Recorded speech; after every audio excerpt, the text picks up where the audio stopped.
Molweni manene namanenekazi egameni lenkosi Yesu Kristu ndithi uxolo lenkosi malube nani.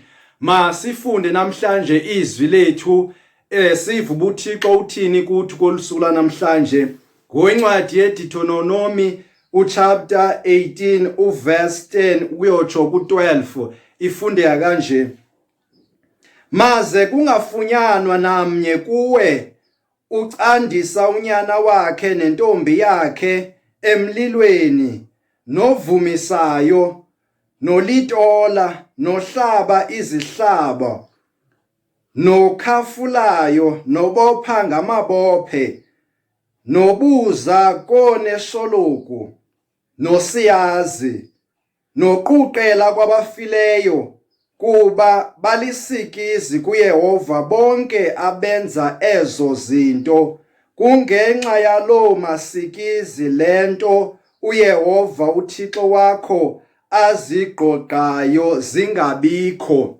Lena icace gca njengekati emhlophe ehlungwini into ethethwa nguThixo ukuthi ukuba singabahambi osiyazi abantu abanesholoku, singahambi bona, singayi ebantwini abakhafulayo. Yonke lento ungayiphinda uyifunde uyivisisise kakuhle uba uThixo uthi akafuni bantu abaquqela kwabafileyo. Ngamanye amagama abantu abaya emangcwabeni, beyobuza okanye beyokhonza emangcwabeni. Into leyo angayifuni uThixo basiyenze, kutsho yena umdali wezulu nomhlaba, umdali wezinto zonke. Loo nto isenza sibe yinqambi phambi kwakhe, akafuni ke uba sibe yinqambi. Nditsho ezi zangoma esizihambayo nosiyazi esibahambayo, aba bathi ufuneke uyolala nomntwana wakho, ureyiphe umntwana wakho ukuze usukelwe sisinyama,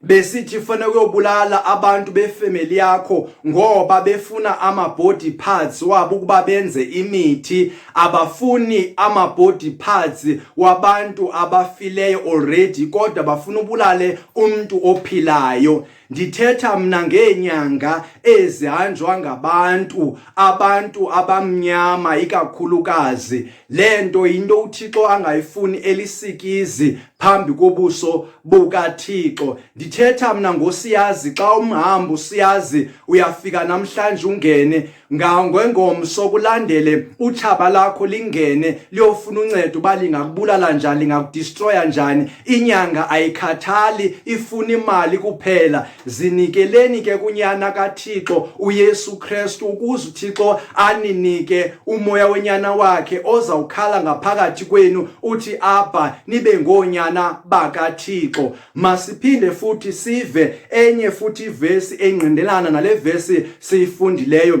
Sifunde ku-chapter 19 kwiLeviticus, sifunde uverse 31.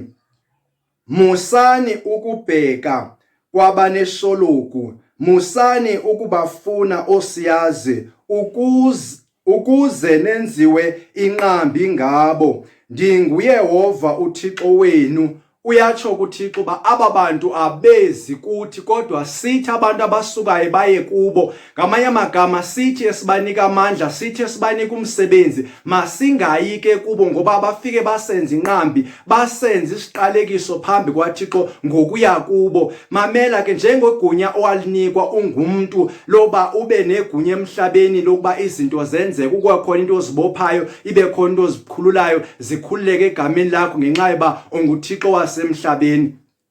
Xa usiye esangomeni uyovumisa, kuyokhululwa iidemoni esizivaleleyo thina abantu abakholwayo. Ziyokhululwa egameni lakho uba baziphinde zibuye zizosebenza, zimoshe efeminini yakho, zimoshe abantwana bakho nengomso lakho, ngoba kaloku izangoma zisebenzisana nekwala bemnyameni eliya likaSathane lasemkhathini, apho kukhulelwa khona amademoni.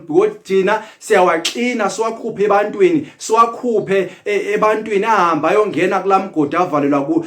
Then nina niyezinyangeni niyowakhulula egameni leni, niyovumisa. Kuthiwe vuma, uvumbe, uyavuma kwenzeke lento etshiwoyo egameni lefamily yakho. Leli demoni maliphuma liphumela wena nefamily yakho. Zininikeleni kunyana kaThixo.